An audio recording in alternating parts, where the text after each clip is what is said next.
Welcome to the High Impact Medicine podcast. High Impact Medicine is a community of doctors and medical students who are thinking about ways to lead impactful and meaningful careers. Our podcast will feature interviews and discussions, which we hope will leave you both inspired and informed. My name is Tanya Kuzmich, and this conversation is with Anna Christina Thorsheim. She is the Executive Director and co-founder of Family Empowerment Media. We speak about the importance of access to good health information, Anna's love for entrepreneurship and what keeps her grounded, and she discusses in detail the amazing work they've been doing at FEM. They have really ambitious plans for the next year and are currently hiring for some roles, so do make sure you check out the website if you find this conversation interesting. I hope you enjoy. Family Empowerment Media develops evidence-based family planning radio campaigns aimed at improving maternal and child health. Anna, how did you get involved with this project? Yeah, so we started Family Empowerment Media in September 2020. And before that, I took part in the Charity Entrepreneurship Incubation Program, which is an organization that both does research and helps incubate impactful charities.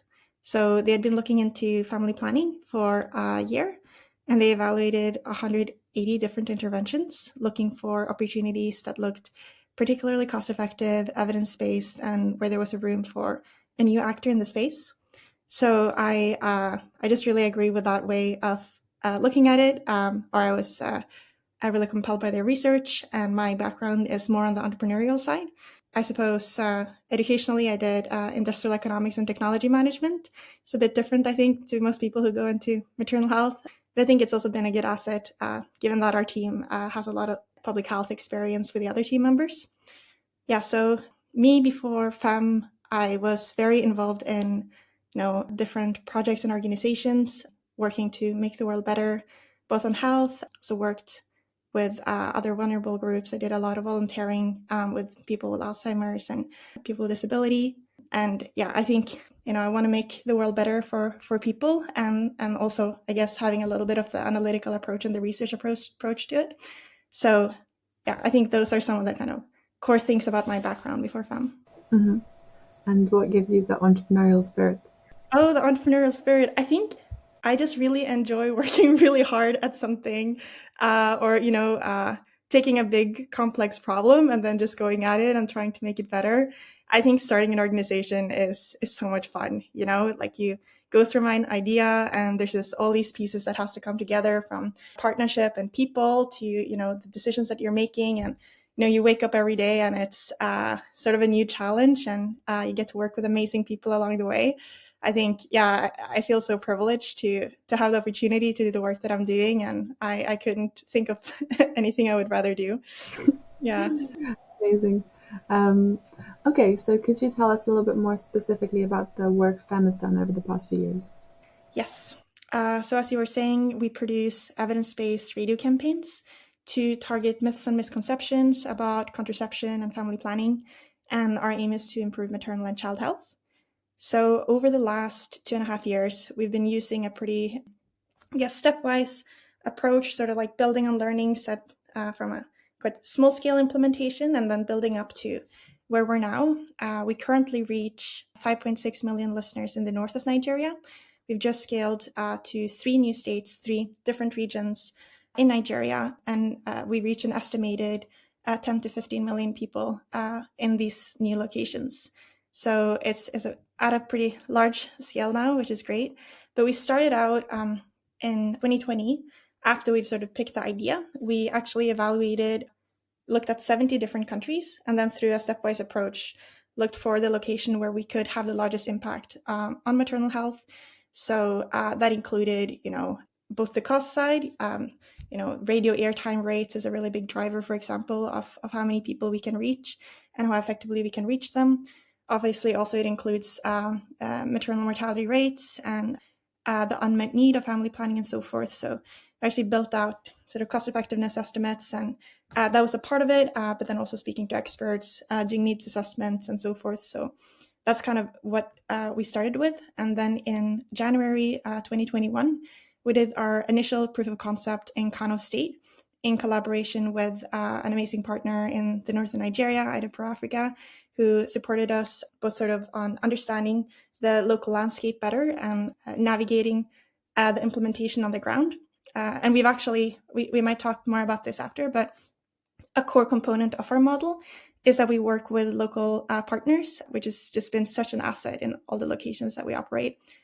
So we started with that proof of concept. We were on air for a week, and we, together with a local partner, we did all the parts of the intervention. Like we did a little bit of research, we did a little bit of production, we did a little bit of airing, and it's sort of this like lean startup methodology of, you want to learn as quickly as possible what is going to be hard and the things that can help you grow. And we weren't, in the very beginning, we weren't sure how difficult it would be to implement in the North. A lot of people actually recommended us against working in the North because it's difficult. But it turned out through that sort of small scale implementation not to be that difficult, or that we were able to navigate how to do it. So that was January 2021. After that, we did a bunch of research to really understand the needs of our target audience, how we can best reach people, what barriers they're facing in meeting their reproductive goals. That was a bunch of focus group discussions, in-depth interviews. We talked to clinic workers with surveys, and then built that understanding, and also got an understanding of how we wanted to put the programs together. So there's a bunch of research into like how long should the ads be, like what has been done before, what is the right level of intensity, tone, what makes people feel that a story is compelling, what make people trust a program. And then in September 2021, we launched our first pilot campaign. You're getting the whole history now. I love it. I love it. Carry on. The most interesting after. In September, on the World Contraceptive Day 2021, we launched our first pilot campaign. And we had a bunch of different programs, including call shows, stories. We didn't do a serial drama then, but we've done that since. So it's kind of a combination of drama and pure information. We went on air 10 times a day, every day for 3 months, and then 3 times a week with shows. We also brought in religious leaders and the Ministry of Health, and it was all done in partnership with the Ministry of Health. So all our ads ended with brought to you by the Ministry of Health in collaboration with Family Empowerment Media and Ida Pro. Yes, so that sort of brings us to 2022, and our focus in 2022 has been to learn how to develop longer campaigns and really build all the systems that are needed to run campaigns at scale. So we did a 9-month-long rollout in 2022 that's actually ending around this time. But then we've also done proof of concepts in 3 new regions. So we've identified some great value-aligned and talented partners in Ondo, Kogi, and Anambra. And they've supported us in doing a similar proof of concept campaign in these 3 states. So that sort of brings us up to where we're now, and I can tell you more about what we're doing in the coming year. But that's the story. Mm-hmm. I love it. So it's great. It seems like very interdisciplinary work that engages many different stakeholders, and it's amazing to see that at every single stage you get feedback, you evaluate, you analyze. A question I have is, what key markers are you looking at? What are the outputs that you're trying to get? Yes. So ultimately, we care about improving health and well-being. We've had a big focus on maternal health, and I also think on the child side, improving child health.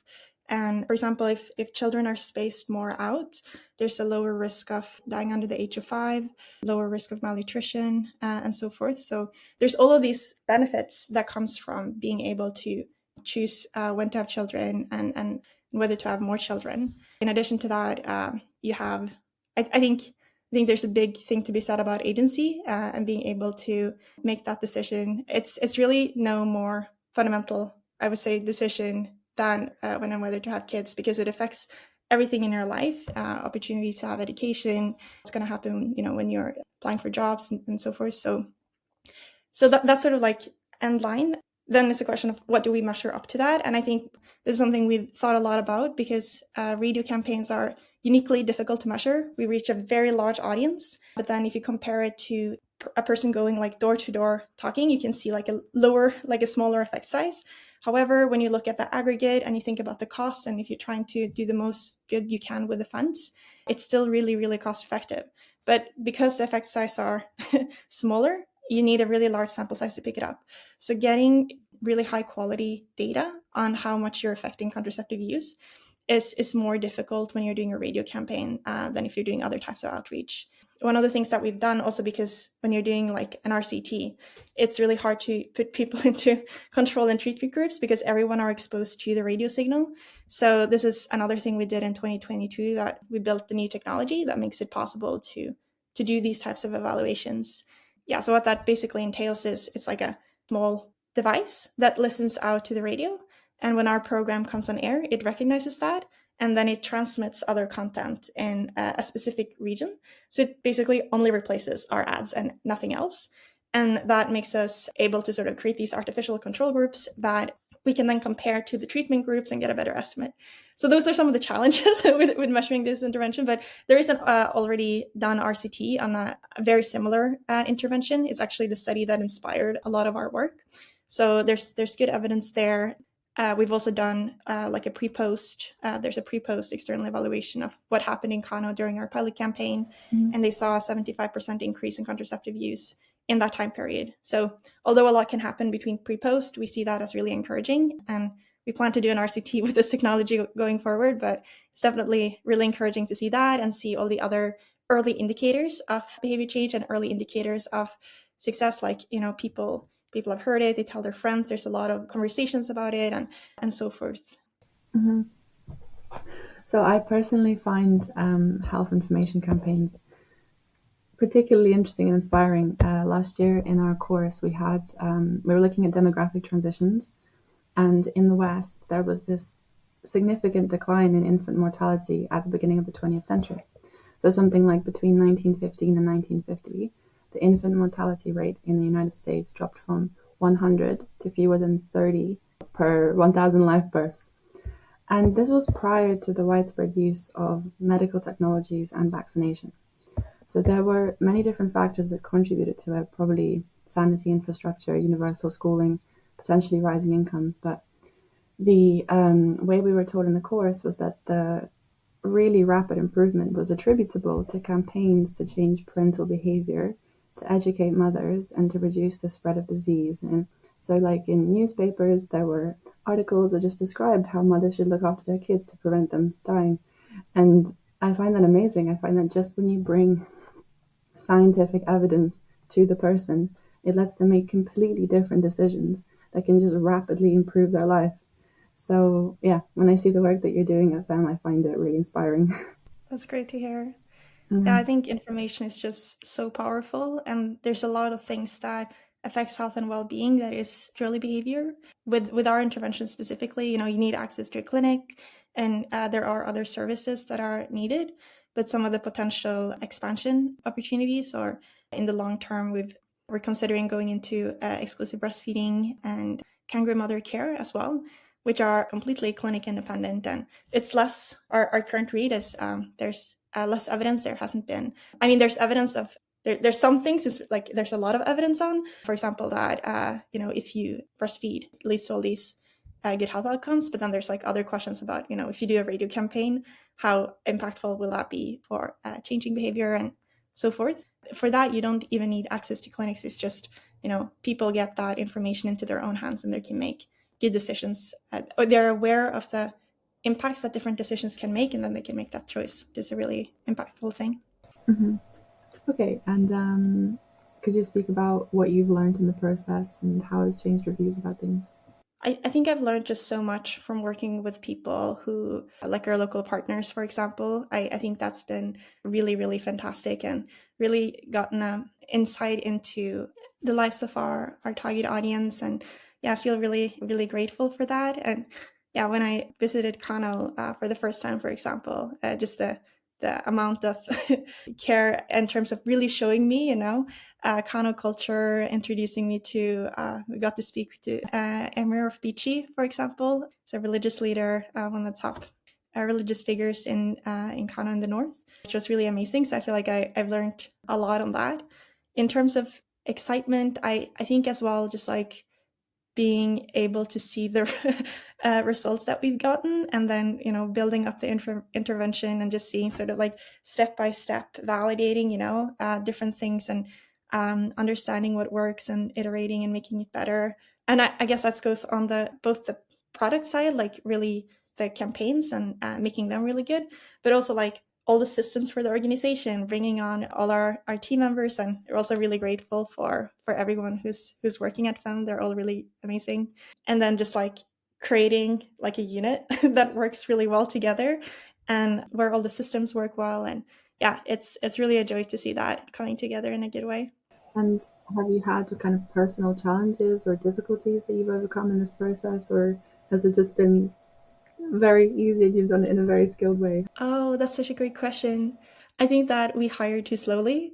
So that's one thing that we definitely had like capacity squeezes, I would say, where we wanted to do something and it always takes longer to hire than, like if you urgently need someone, a process might take, like 3 months at least to complete. And then after that, there might be 3 months before like people are really up to speed and can take over a larger chunk of work. So that's definitely something we've experienced. I think our public, like the amount of blog posts we put out over the last couple of years is like a testament to that we've just been really, really busy. So we haven't had any really difficult sort of, like this specific thing here is really difficult.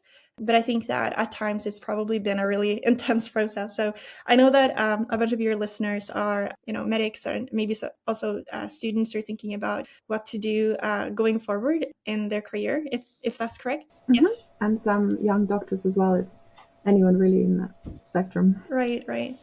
Yeah, so I think one of the things with entrepreneurship is like it's also quite intense because it's always changing and it's always sort of like new needs. And especially if you run an ambitious organization, you want to do so many things and not just like so many things as in like random things, but like you want to follow the path to, have larger impact as possible, maybe as quickly as possible. I think that the hiring thing takes time. I think that's like maybe one of the biggest learnings. Mm-hmm.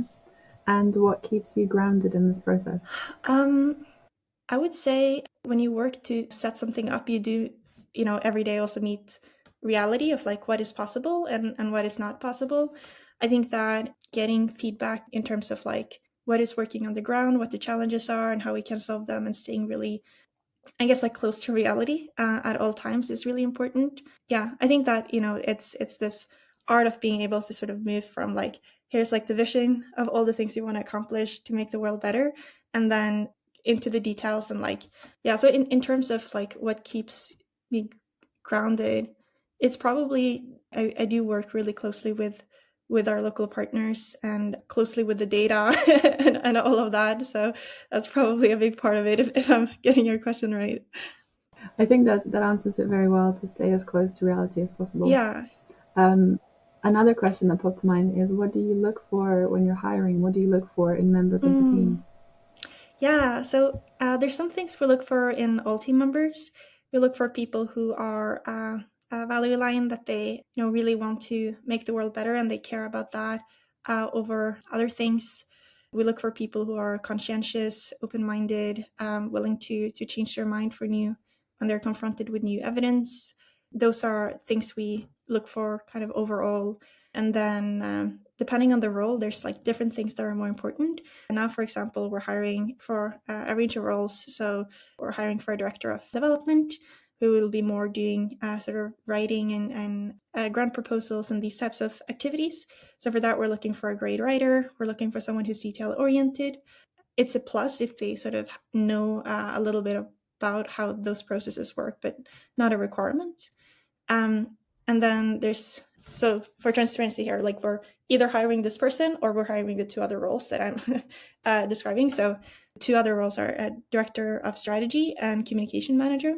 And the director of strategy, we're looking for someone who's really analytical, can sort of do impact modeling, is also detail oriented, and it's still on figuring out, where we should go next and comparing different impact opportunities, looking at sort of what are the risks that different things entail, so it's a little bit more on the strategic side. And then they would manage like a communication manager who would support more on the writing side.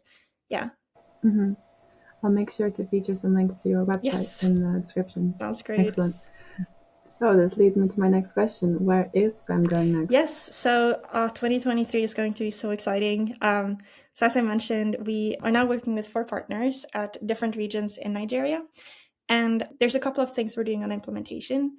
One of them is we're doing what's called like our re-airing project, which means that we're looking to leverage these partnerships to see how many other states that we can reach with our programs, and learning, if we produce content for example, Anambra, can that be used effectively in Abia and Enugu and other states surrounding? So we're now airing our content in 9 new states. So by the end of, I guess, the next 4 months, we will have aired our content to reach over 30 million listeners in Nigeria, 35 million listeners in Nigeria, which is really exciting. Yeah, so that's sort of understanding like feasibility and logistics. And then we're doing research in the new regions, so the South-South, the Southwest, and the North-Central, which is the same that we've done in Kano, to understand sort of our target audience better, how we can best reach them, and what barriers we would like to target in those locations.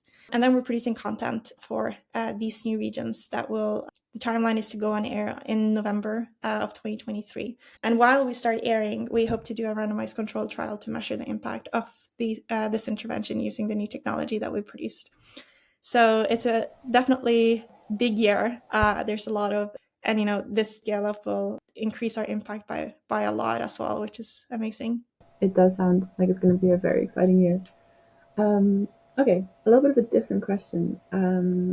First, I'd be curious to know what the common barriers are in these countries to women's reproductive choices, but also in addressing the misinformation there. Has it ever made you reflect on the misinformation we still get in the West, or maybe the lack of information? Good question. Yeah, so I would say that I can speak the best to Northern Nigeria, or Kano specifically. But we have seen similarities as well in some of the new regions that we're working in. Concerns about side effects are really big barriers, or health effects more generally. So that means, for example, in the north, around 60% of women surveyed in one of the studies done in 2 states in the north said that they were not sure, or they think that contraception can cause deformities in babies, and sterility, around 60% that as well. That goes to show some of the misinformation that exists that is not correct. There's also concerns about side effects that actually do exist. So, you can use contraception and it can change bleeding patterns, for example. So we make a distinction between those two, that, it's important to have that nuance in the programs where, someone do experience like a side effect, that they know kind of how to handle that, and, what is normal and what is not, and where they can get help if they have those health concerns. So we've seen that in all the regions, fear of side effects and what it can happen to the body, both of the mother and a potential future child. Stigma as well is a big thing. So, and this kind of also is related to spousal communication. It's seen that people who are comfortable speaking to their friends and their husbands or wives about contraception are much more likely to be using family planning services after. So that's a big barrier, but it does range sort of across the spectrum. Also, like, how it affects other sort of cultural practices, or it's permissible within a specific religion, for example. That's another thing that a lot of people have questions about. So we do involve religious leaders in our programs, and also cover information that is less on the medical side, but sort of more tailoring to the specific questions that people do have. Mm-hmm. In terms of how it affects, I think it's also the case that people in other locations, like in Norway, have misconceptions about family planning, or don't have I would say completely accurate perception of all the medical things. But the access to information is so much easier to get access to information. So when you think about for a lot of the people that we work with, radio is a really important medium, because many people are not literate and they don't have access to TVs, for example. It's not that easy to ask people in the community because there's high stigma. So the avenues for information are just so few when you compare it to in Norway, for example, which is where I'm from. That is a really excellent point about the fact that you get over the problem of illiteracy. Mm-hmm. Okay, is there anything else you'd like to say about FEM before we round up? Maybe more specifically towards your listeners, that I just want to encourage. I think there's so many really important problems that you can work on, which is I would just encourage people to think about thinking through their careers, think about how much we can actually do and, a relatively small number of people can do to make the world better for people. Mm-hmm. And how did you do this career thinking for yourself when you were younger? Yeah, I guess when I don't know if this specific thing was that deliberate, but sort of when I was in high school and maybe a little bit younger and a little bit older, like I spent a lot of time, working with different organizations and just putting myself in a lot of challenging, I guess, work situations to learn, which I think is a great way. And I'm mentioning this because I think what you get from that is you learn a lot about what are your skills, what is it that you can excel at, which I think is a part of it. But yeah, the biggest component is really thinking through, what are the problems that are most important to work on, and then what are the best ways to go and solve those problems. I think, to me, that was a really big component of deciding what I'm doing currently. Yeah, and then I think, you can think through some of the other factors that are important to you as well. Like entrepreneurship is not something that is a great fit for everyone, but for some people, it's an amazing fit. So some things around personal fit can be important too. But the actual problem we're working on is probably, to me at least, like the really vast majority of the decision. Any last remarks before we round up? No, it's been great. Thank you so much for having me on. Amazing. It's been a pleasure.